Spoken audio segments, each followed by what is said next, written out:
Hello student, educational RBM ACS में आपका स्वागत है। हमारी अभिलाषा है कि आप सभी लोग ध्यान से पढ़ें, मेहनत से पढ़ें और अपने मार्ग पर सफल हो और निरंतर आप लोग विकास के पथ पर आगे बढ़ते रहें। जो भी वीडियो यहाँ पर बनाए जा रहे हैं, आप लोगों को जो भी विषय पढ़ाए जा रहे हैं, सभी विषय ध्यान से पढ़ाया जा रहा है और विस्तार से बताया जा रहा है। इसीलिए हम चाहते हैं कि आप सभी लोग इस वीडियो को ध्यान से देखिए और साथ ही ये अगर आप लोगों को ये पसंद आता हो तो इसे शेयर और लाइक कीजिए, सब्सक्राइब कीजिए और अपने दोस्तों के साथ इसे शेयर कीजिए ताकि अधिक से अधिक लोग इस वीडियो से लाभ ले सके। और हमारी कोई आकांक्षा नहीं है, हमारी सबसे बड़ी अभिलाषा यही है कि जो यहाँ पर शिक्षा प्रदान की जा रही है, इस शिक्षा का अधिक से अधिक लोग इसका लाभ ले सके।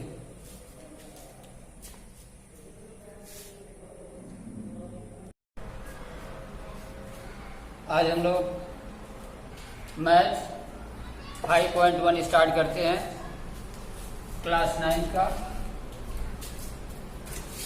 क्लास 9 मैथ और अभ्यास कितना है? एक्सरसाइज है 5.1।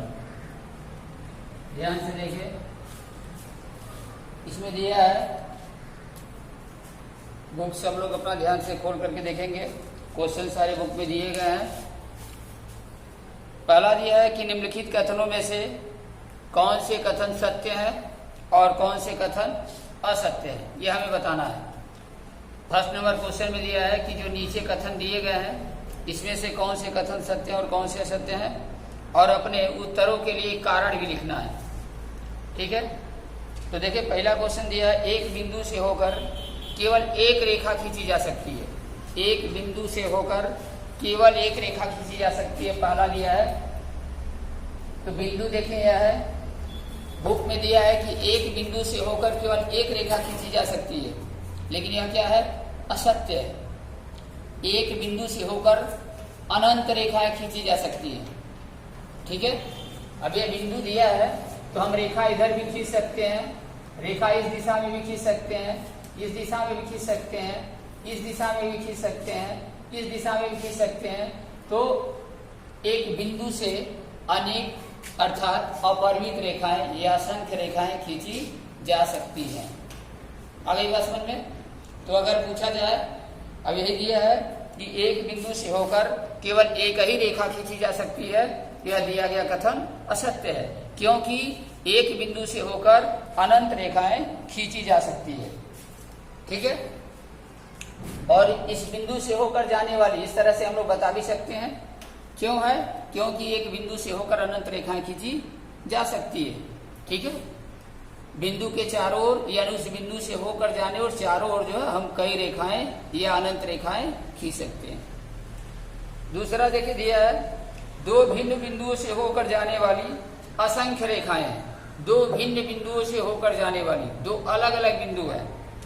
अब देखिए दो भिन्न बिंदु दिया है, दूसरा एक यहाँ पर है, एक यहाँ पर है, दो अलग अलग बिंदु है। इनसे होकर कितनी रेखाएं खींची जाती हैं? मात्र एक रेखा है।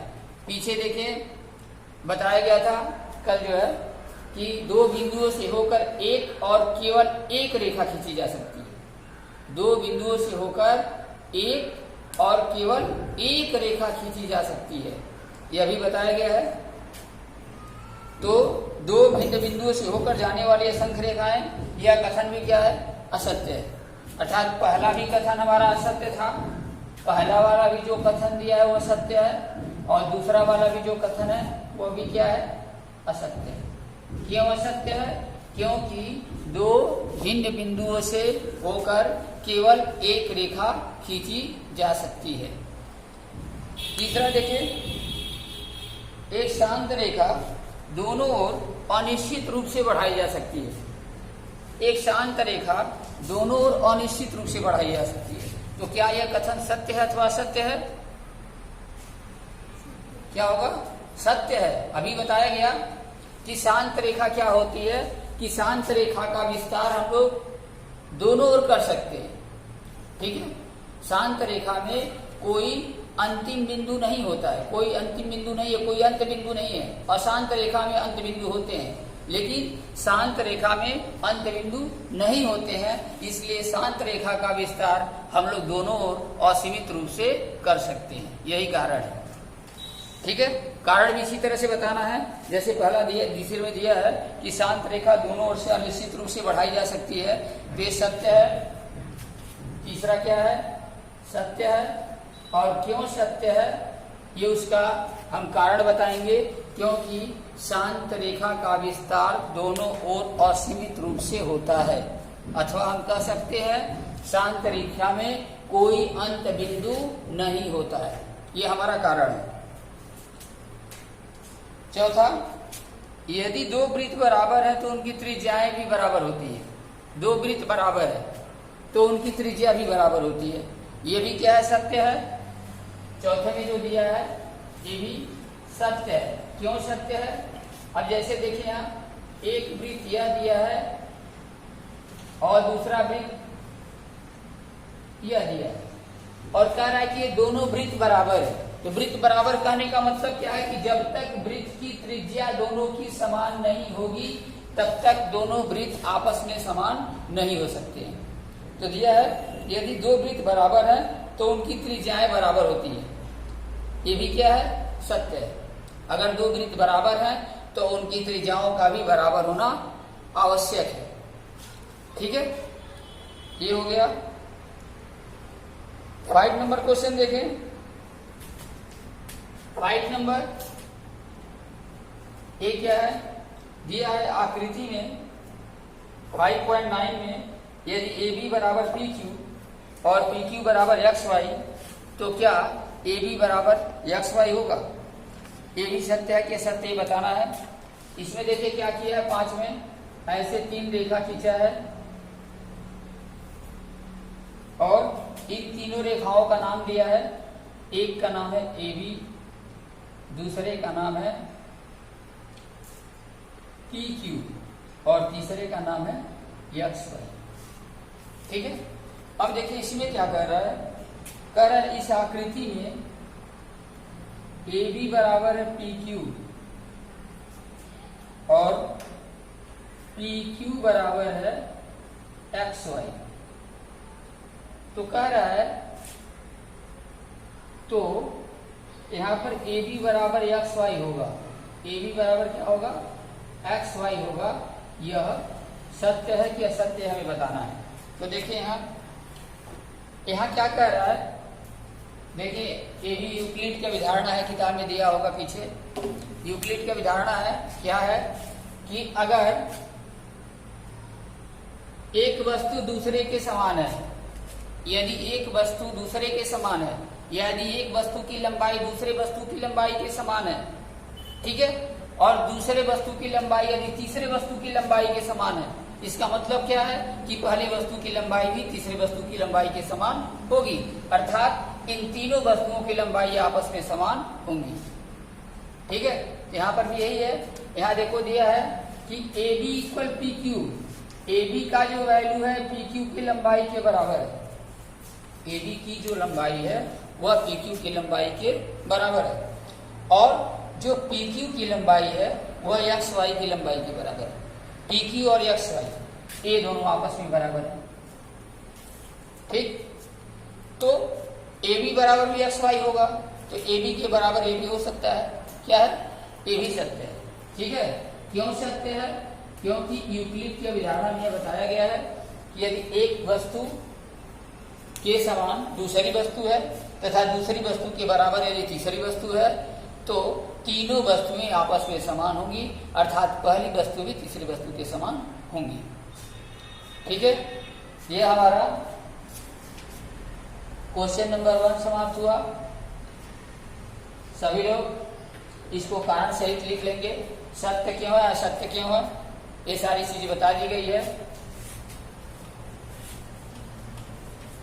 अब आगे क्वेश्चन नंबर 2 पर चलते हैं।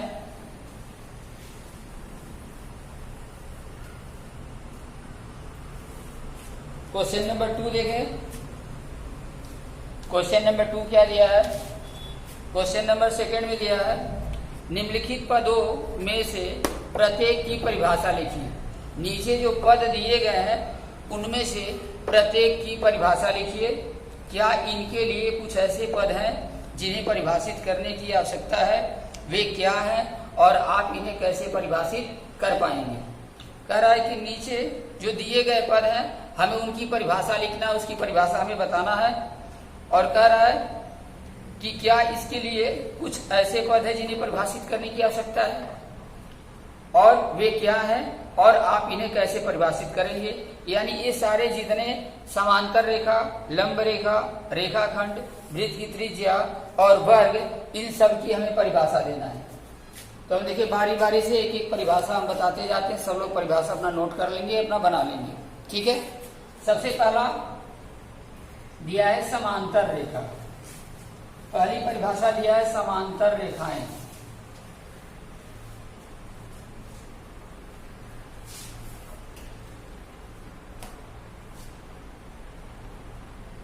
समांतर रेखाएं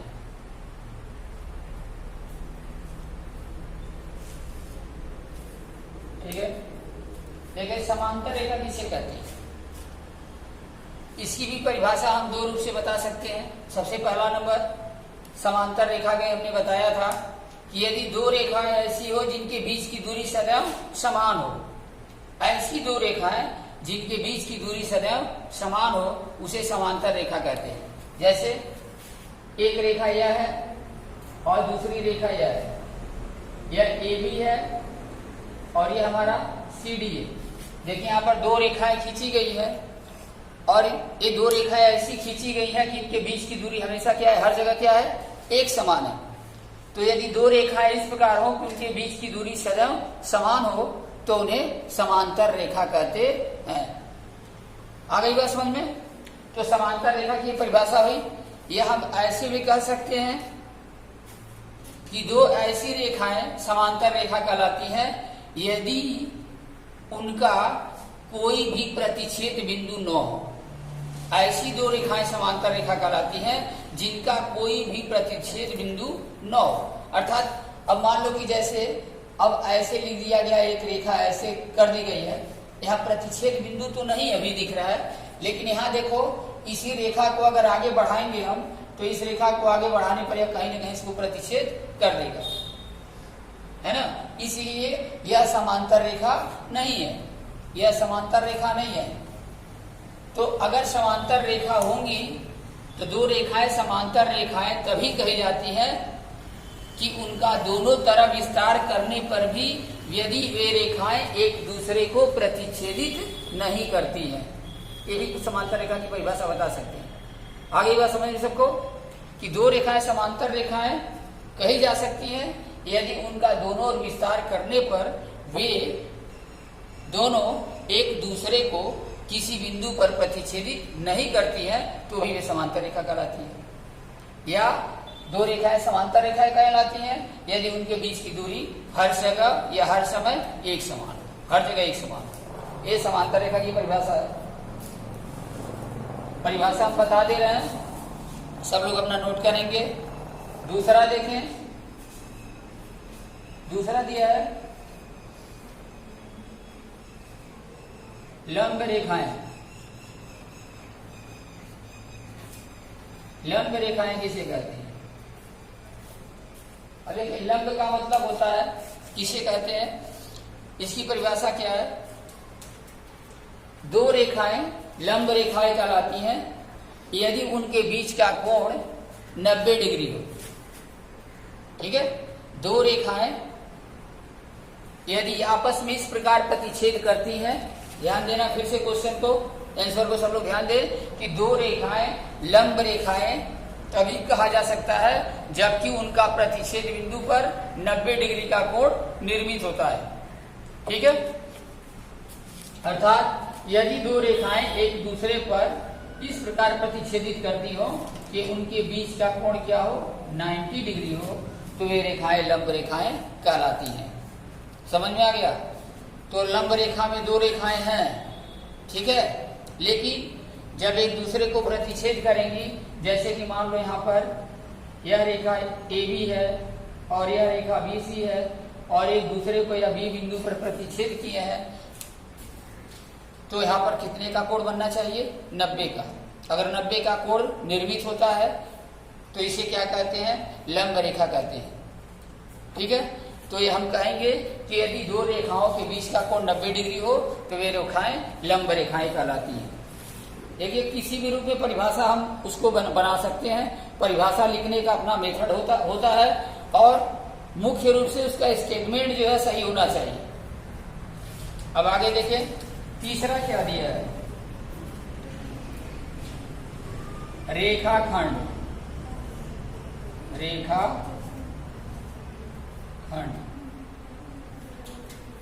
रेखाखंड किसे कहते हैं? अब रेखाखंड की भी परिभाषा ध्यान से सुन लें। किसी रेखा के सीमित भाग को रेखाखंड कहा जाता है। कल भी हम बताए थे इसकी परिभाषा। किसी रेखा के एक सीमित भाग को रेखाखंड कहा जाता है, अर्थात रेखाखंड में दो अंत बिंदु होते हैं। ठीक है, रेखाखंड का विस्तार दोनों ओर नहीं कर सकते हैं, इसका हम विस्तार नहीं कर सकते हैं, किसी भी तरफ इसको बढ़ा नहीं सकते हैं। ठीक है, ये हमारा रेखाखंड की परिभाषा हुई कि रेखाखंड किसे कहते हैं? तो दो निश्चित बिंदुओं को मिलाने से, देखो दो ठो अगर निश्चित बिंदु हो उनके भी मिलाने से रेखाखंड का निर्माण होता है। जैसे कि मान लो यहाँ पर ए लिख दिए, यहाँ पर बी लिख दिए, या ए लिख दिए और बी लिख दिए, और ये दोनों बिंदु निश्चित हो तो इनके मिलाने से बनी आकृति भी क्या कहलाती है? रेखाखंड कहलाती है। परिभाषा तो सब लोग लिख लेंगे ना। उसके बाद चौथा देखने दिया है वृत्त की त्रिज्या। वृत्त की त्रिज्या, देखिए वृत्त की त्रिज्या किसे कहते हैं? ये वृत्त है हमारा, बीच वाला जो बिंदु होता है इसे केंद्र कहते हैं, और ये जो किनारे वाले भाग है इसको परिधि कहते हैं। ठीक है, तो वृत्त की त्रिज्या किसे कहते हैं? किसी वृत्त के केंद्र और परिधि पर स्थित किसी बिंदु, परिधि पर स्थित कहीं भी कोई बिंदु पर, लेकिन परिधि पर स्थित होना चाहिए। तो किसी वृत्त के केंद्र और परिधि पर स्थित किसी बिंदु को या मिलाने वाली रेखा वृत्त की त्रिज्या कहलाती है। ठीक है, वृत्त के केंद्र और उसकी परिधि पर स्थित किसी बिंदु को मिलाने वाली रेखा वृत्त की त्रिज्या कहलाती है। सब लोग इसको भी ध्यान देंगे कि वृत्त की त्रिज्या किसे कहते हैं। नेक्स्ट 5 नंबर क्वेश्चन दिया है, वर्ग की परिभाषा पूछा है। वर्ग देखो,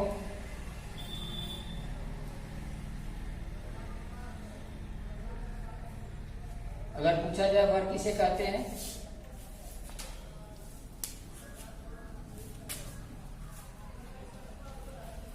यह देखिए वर्ग है ABCD, यहां हम निर्मित किए हैं।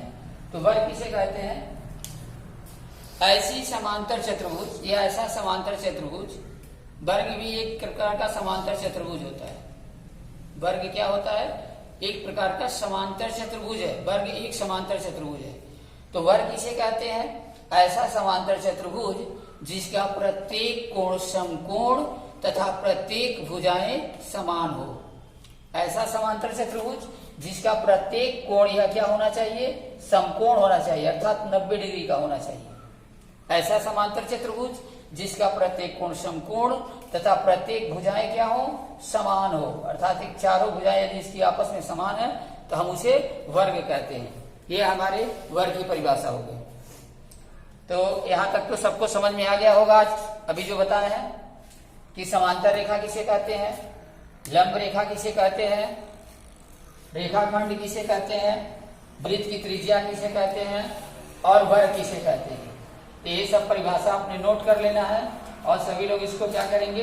लर्न कर लेंगे कि समांतर रेखा, वृत्त या वर्ग या लंब रेखा किसे कहते हैं। अब हम आगे चलते हैं क्वेश्चन नंबर 3 पर।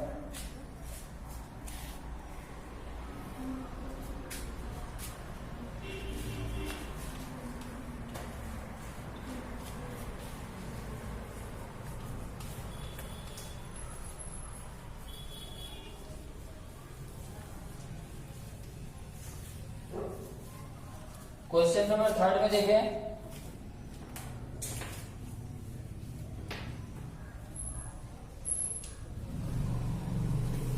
क्वेश्चन नंबर 3 में दिया है कि नीचे दी हुई दो अभिधारणाओं पर विचार कीजिए। नीचे दो अभिधारणाएं दी गई है, इन पर हमें विचार करना है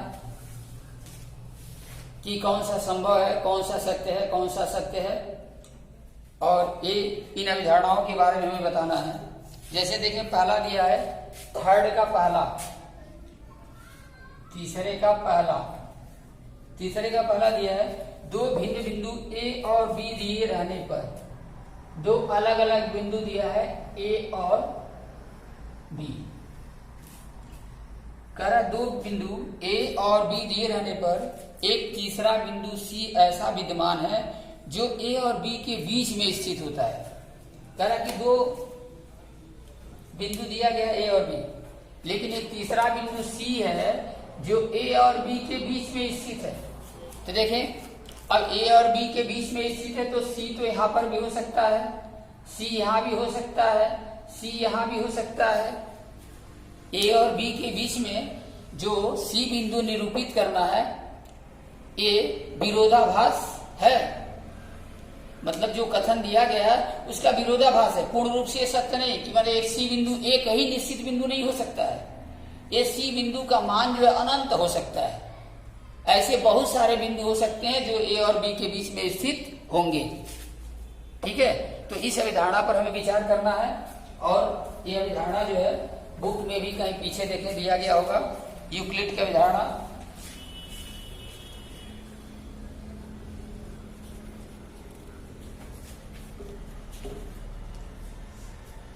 देखें, यूक्लिड की कुछ अभिधारणाएं यहाँ पर दी गई हैं। देखिए, यहाँ नीचे दिया वे वस्तुएं जो एक वस्तु के बराबर हो एक दूसरे के बराबर होती हैं। मिला पेज नंबर 98, पेज नंबर 98 पर दिया है। एनसीईआरटी की जो बुक है उसमें पेज नंबर 98। देखें, यूक्लिड की पहली अभिधारणा दिया है कि वे वस्तुएं जो एक ही वस्तु के बराबर हो एक दूसरे के बराबर होती है। ठीक है, दूसरा नंबर दिया है यदि बराबरों को बराबरों में जोड़ा जाए, यदि बराबरों को बराबरों में जोड़ा जाए तो वे पूर्ण भी बराबर होते हैं। बराबर को यदि बराबर में जोड़ दिया जाए तो जो पूर्ण मिलेगा वो भी बराबर ही होगा। ठीक है, नेक्स्ट क्या है कि यदि बराबरों को बराबरों में से घटा दिया जाए, यदि किसी बराबर को हम लोग किसी बराबर में से घटा देते हैं तो भी शेषफल भी बराबर होते हैं। बराबर को बराबर में से घटाएंगे तो शेषफल भी क्या होगा, बराबर आता है, तो शेषफल भी बराबर होते हैं। और उसके बाद यह है कि पूर्ण अपने भाग से हमेशा बड़ा होता है। माने कोई भी पूरा भाग अपने एक भाग से हमेशा बड़ा होता है। पूरा भाग जो है अपने एक भाग से हमेशा क्या होता है, बड़ा होता है। एक ही वस्तुओं के दुगने परस्पर बराबर होते हैं। एक ही वस्तु का दुगना कर दिया जाए तो वे दोनों भी आपस में बराबर होंगे, और एक ही वस्तुओं के आधे भी परस्पर बराबर होते हैं। ठीक है, तो ये सब एक बार अपने ध्यान से सब लोग पढ़ लेंगे, इसीलिए बुक में सारी चीजें दी गई है और इन्हीं अवधारणाओं पर ये चर्चा की जा रही है। जो अभी बताया जा रहा है इन्हीं सभी अवधारणाओं पर चर्चा की जा रही है। अब आगे देखें तो हम क्या बता रहे थे कि दो भिन्न बिंदु ए और बी दिए गए हैं। सी एक ऐसा बिंदु विद्यमान है जो और ए और बी के ठीक बीच माने बीच में स्थित है। तो ए और बी के बीच में स्थित बिंदु सी का कोई निश्चित मान नहीं है, यानी कोई निश्चित ऐसा कथन में नहीं दिया गया है कि यह बिंदु कहाँ पर स्थित है, अर्थात यह कथन विरोधाभास है। इसके कई मान हो सकते हैं, इसकी स्थिति जो है माने हम बता नहीं सकते हैं कि ये कहाँ पर स्थित होगा। आई बात समझ में।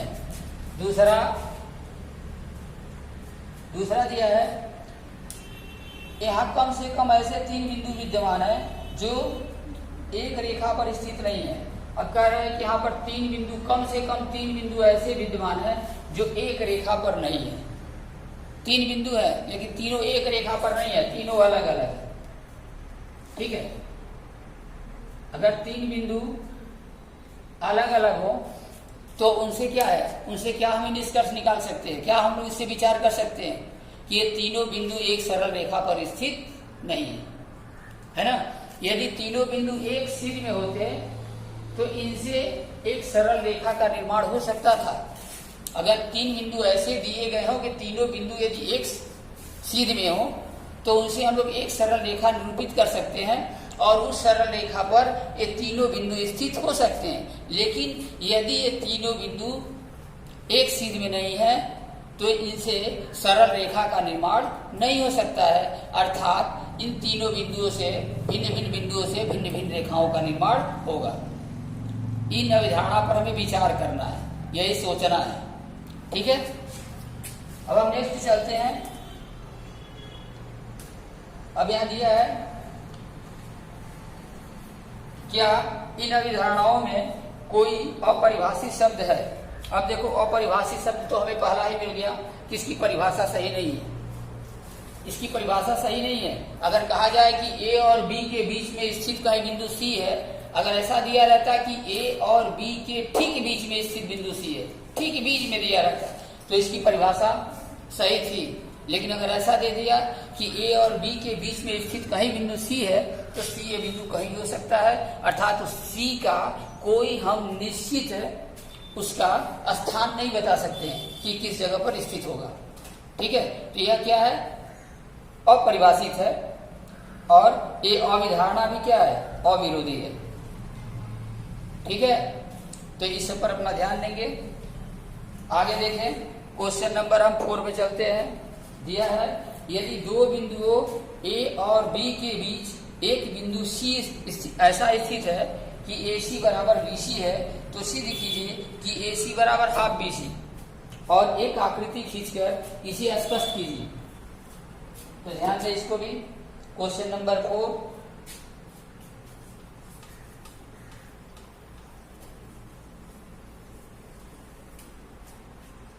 क्वेश्चन नंबर 4 को देखें।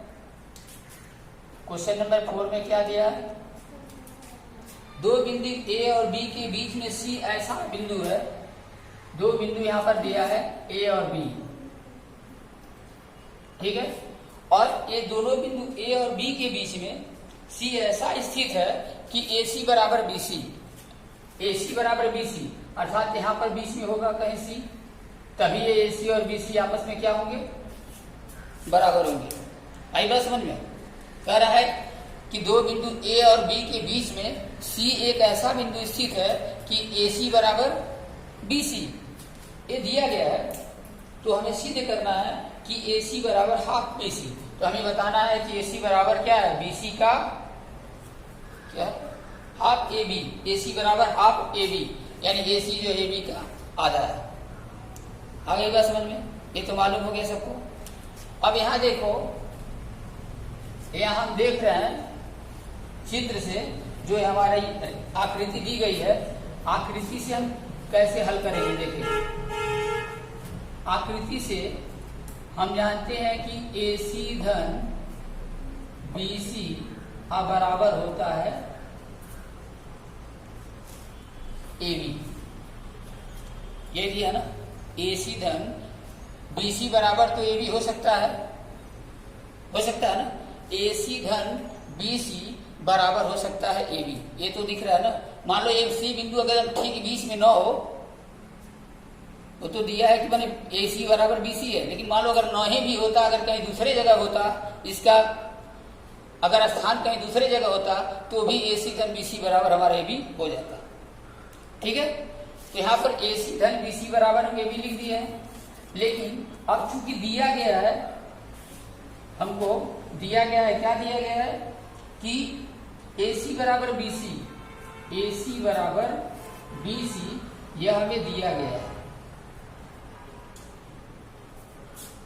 ये दिया गया है कि ए सी और बी सी आपस में क्या है, समान है। तो देखिए, हम ए सी को यहां लिख देते हैं और इस बी सी को भी ए सी लिख सकते हैं, क्योंकि ए सी और बी सी तो आपस में समान है। तो इस बी सी को भी क्या लिख सकते हैं, ए सी लिख सकते हैं। और बराबर यहां पर क्या हुआ, ए बी को ऐसे रहने देते हैं। ठीक है, दूसरा अब AC AC को ऐड करोगे तो क्या होगा 2AC, और 2AC बराबर क्या हो गया, ये भी हो गया हमारा। अब यहाँ दोनों पक्षों में यदि 2 का भाग दे दिया जाए, यहाँ 2AC कहने का मतलब कि यहाँ 2 में AC का गुणा है, तो 2 यहाँ जाएगा तो क्या होगा, हाफ हो जाएगा। इसलिए यहाँ पर क्या हो गया कि AC बराबर इधर आएगा तो हाफ AB। ये हमारा जो है प्रूफ, ऐसे भी प्रूफ कर सकते हैं, और भी कई तरीके से हम लोग इसको प्रूव कर सकते हैं। जैसे यहाँ देखिए दिया है, फिर से पहले इसको एक बार देख लें कैसे बताया गया है। जैसे इसमें क्या बताया गया है, आकृति में दिया है, आकृति से हम बता सकते हैं कि AC धन BC बराबर AB, ये तो ठीक है। अब यह दिया है कि AC बराबर BC दिया गया है, तो AC बराबर जब BC दिया गया है तो हम BC की जगह पर तो AC लिख सकते हैं। AC की जगह पर BC इसलिए नहीं लिखे हैं क्योंकि हमें सिद्ध करना था कि AC बराबर हाफ AB, हमको AC में ही सिद्ध करना था, इसीलिए हम BC को AC में कन्वर्ट किए हैं। आ गई बस में, तो हम BC को क्या बना दिए, AC बना दिए, तो AC 2 बार हो गया तो 2AC, अर्थात 2AC बराबर AB, अर्थात यहाँ पर AC बराबर हो जाएगा तो हाफ AB। या दूसरे रूप में ऐसे भी इसको लेके लगा सकते हैं। अगर जैसे मान लो हमको किताब में पहले ही दिया गया है कि क्या दिया था, AC बराबर AB BC, AC बराबर BC हमको दिया गया था, ये दिया गया था AC बराबर BC दिया गया ना, AC बराबर BC हमको दिया गया, ये BC है और ये हमारी AC है, ठीक। अगर दोनों में हम BC जोड़ दें, दोनों में हम BC जोड़ दें तो क्या हो जाएगा, या यहाँ पर AC दोनों में जोड़ दें, देखिए यहाँ पर AC दिया है, अगर दोनों में AC जोड़ दें तो जोड़ने से क्या होगा, अगर AC दिया है हम और AC जोड़ देते हैं, तो अगर दोनों पक्षों में AC जोड़ दिया जाए तो AC धन AC बराबर BC धन AC होगा, है ना। AC बराबर BC है। अगर किसी राशि में, देखो ये भी हमारा एक अभिधारणा है, ये भी एक नियम है कि जैसे कि मान लो अगर किसी राशि के कोई समीकरण दिया गया हो, समीकरण के दोनों पक्षों में अगर एक ही राशि जोड़ दी जाए अथवा घटा दिया जाए तो समीकरण में कोई प्रभाव नहीं पड़ता है, अर्थात समीकरण में कोई परिवर्तन नहीं होता है। जैसे कि मान लो अगर दे दिया जाए कि 5 + 3 = 8 होता है, ये हमको पता है कि 5 + 3 = 8 होता है, ये तो सबको पता है कि 5 में 3 को ऐड करेंगे तो 8 होगा। अगर हम इसमें भी हम 2 माइनस कर दें, 5 + 3 में भी 2 माइनस कर दें और 8 में भी 2 माइनस कर दें, तो क्या है, दोनों इक्वल नहीं है, तभी इक्वल है। क्यों इक्वल है, क्योंकि इस समीकरण के बीच में जो बराबर दिया गया, इक्वल दिया गया है, इसके दोनों पक्षों में एक ही राशि को हम लोग घटाएं। तो किसी भी समीकरण के दोनों पक्षों में अगर एक ही राशि को जोड़ते हैं अथवा दोनों पक्षों में एक ही राशि को अगर हम लोग घटाते हैं तो उस समीकरण के ऊपर कोई प्रभाव नहीं पड़ता है, समीकरण के मान में कोई परिवर्तन नहीं होता है, ये दोनों बराबर होते हैं। तो यहाँ भी वही किया गया है, AC बराबर BC तो हमें किताब में दिया गया है, दोनों पक्षों में हम AC जोड़ दिए हैं, तो यहाँ पर क्या हो जाएगा, यहाँ हो जाएगा 2AC बराबर, यहाँ BC धन AC, देखो यहीं पर BC धन AC, तो AC धन BC इसको जोड़ोगे तो फिर ये हो गया AB, इसी के जगह पर लिख सकते हैं AB, और फिर AC बराबर हमारा हो जाएगा हाफ AB। तो ऐसे भी सीधे कर सकते हैं या हम ऐसे भी सीधे कर सकते हैं।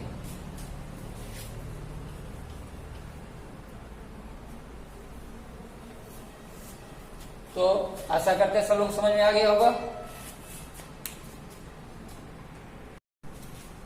क्वेश्चन में देखें, दिया है प्रश्न 4 में, सी रेखाखंड AB का मध्य बिंदु कहलाता है, तो सिद्ध कीजिए कि एक रेखाखंड का एक और केवल एक ही मध्य बिंदु होता है।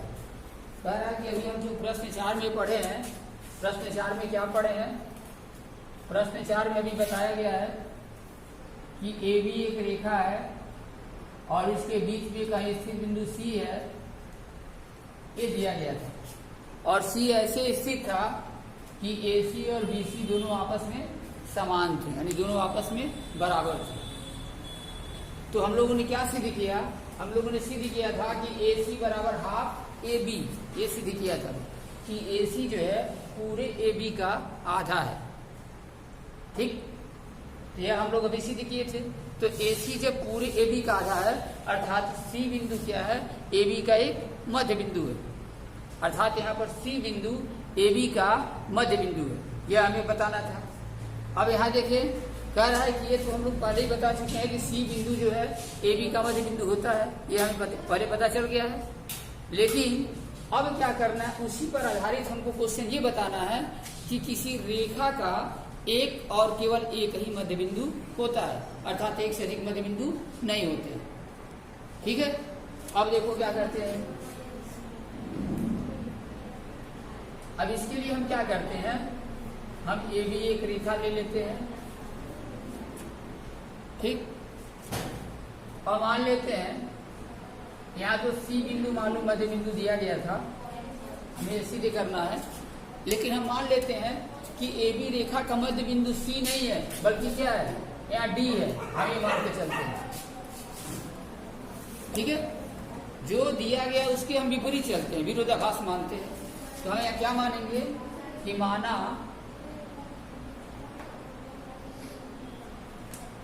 AB का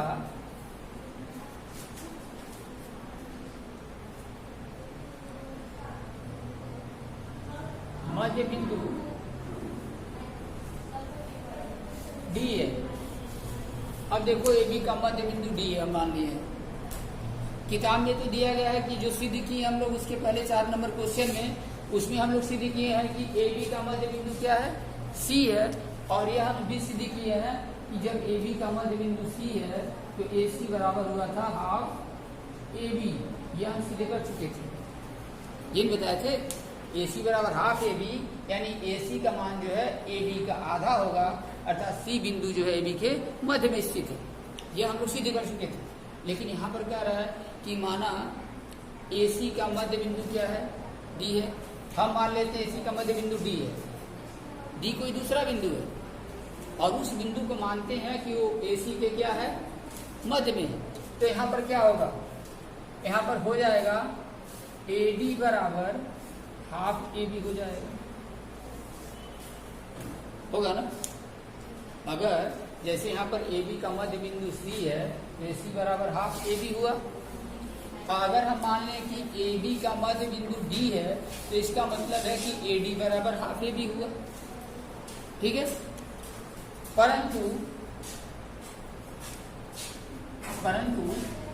AC बराबर हाफ AB यह क्या है, दिया गया है।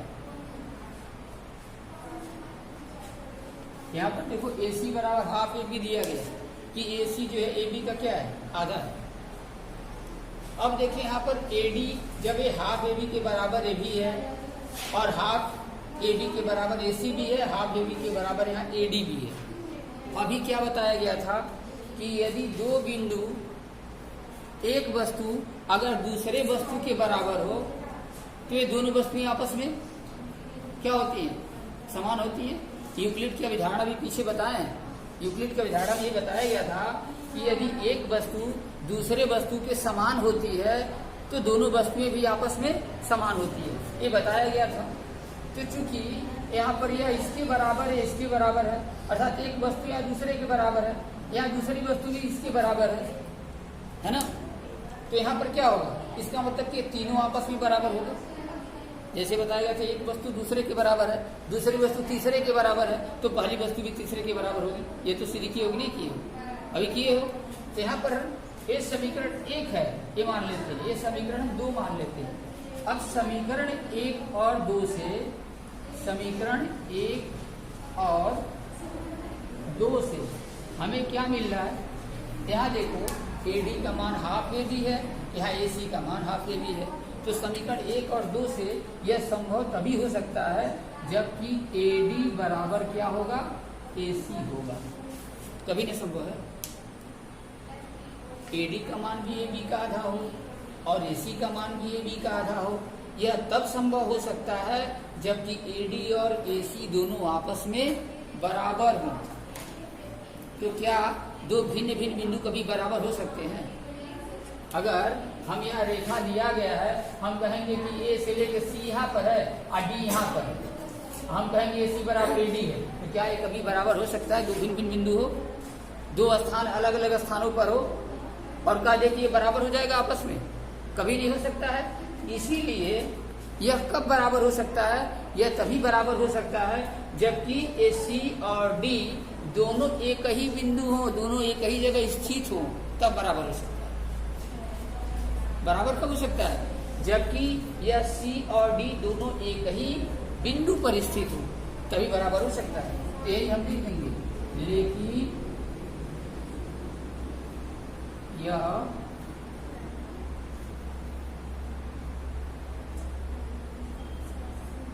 तभी संभव है, लेकिन AD बराबर AC अगर हो सकता है तो यह तभी संभव है जब C तथा D बिंदु एक ही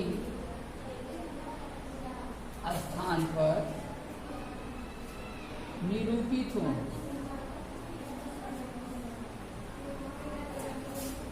है ना? जब C और D बिंदु दोनों एक ही स्थान पर निरूपित हो, अर्थात दोनों एक ही स्थान पर स्थित हो, यह तभी संभव हो सकता है जबकि C और D दोनों बिंदु एक ही स्थान पर निरूपित हो, अर्थात एक ही स्थान पर स्थित हो। इसलिए हम क्या कर सकते हैं? इसलिए हम कर सकते हैं, अतः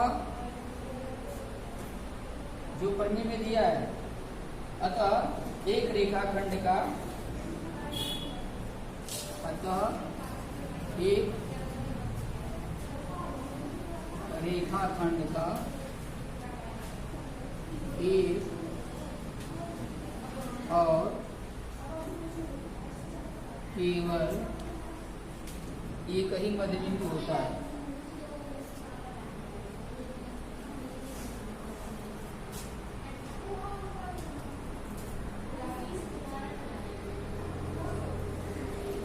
और ये हमें प्रूव करना था। फिर से ध्यान से देख ले एक बार इसको। किताब में क्वेश्चन नंबर 4 में दिया था कि AB का मध्य बिंदु C है, और जब AB का मध्य बिंदु C था तो हम लोग सिद्ध किए थे AC बराबर हाफ AB, ये हम सिद्ध कर चुके थे। तो हम मान लेते हैं कि AB का मध्य बिंदु यहाँ C नहीं है बल्कि क्या है? D है। हम मान लिए दूसरा बिंदु, वो तो कहा था कि AB का मध्य बिंदु C है, लेकिन यहाँ हम क्या कर लेते हैं? यहाँ हम मान लेते हैं कि माना AB का मध्य बिंदु क्या है? D है। यहाँ D को मान लेते हैं। अब यहाँ C को नहीं मानते, हम D को मानते हैं कि ये मध्य बिंदु है। तो जब AB का मध्य बिंदु यहाँ पर D होगा तो यहाँ पर AD बराबर क्या होगा? हाफ AB होगा। जैसे मध्य बिंदु जब C था तो AC बराबर हाफ AB था, तो अगर मध्य बिंदु D हो जाएगा तो AD बराबर हाफ AB होगा। लेकिन या परंतु AC बराबर हाफ AB ये दिया गया है, समीकरण 2 इसको बना देते हैं।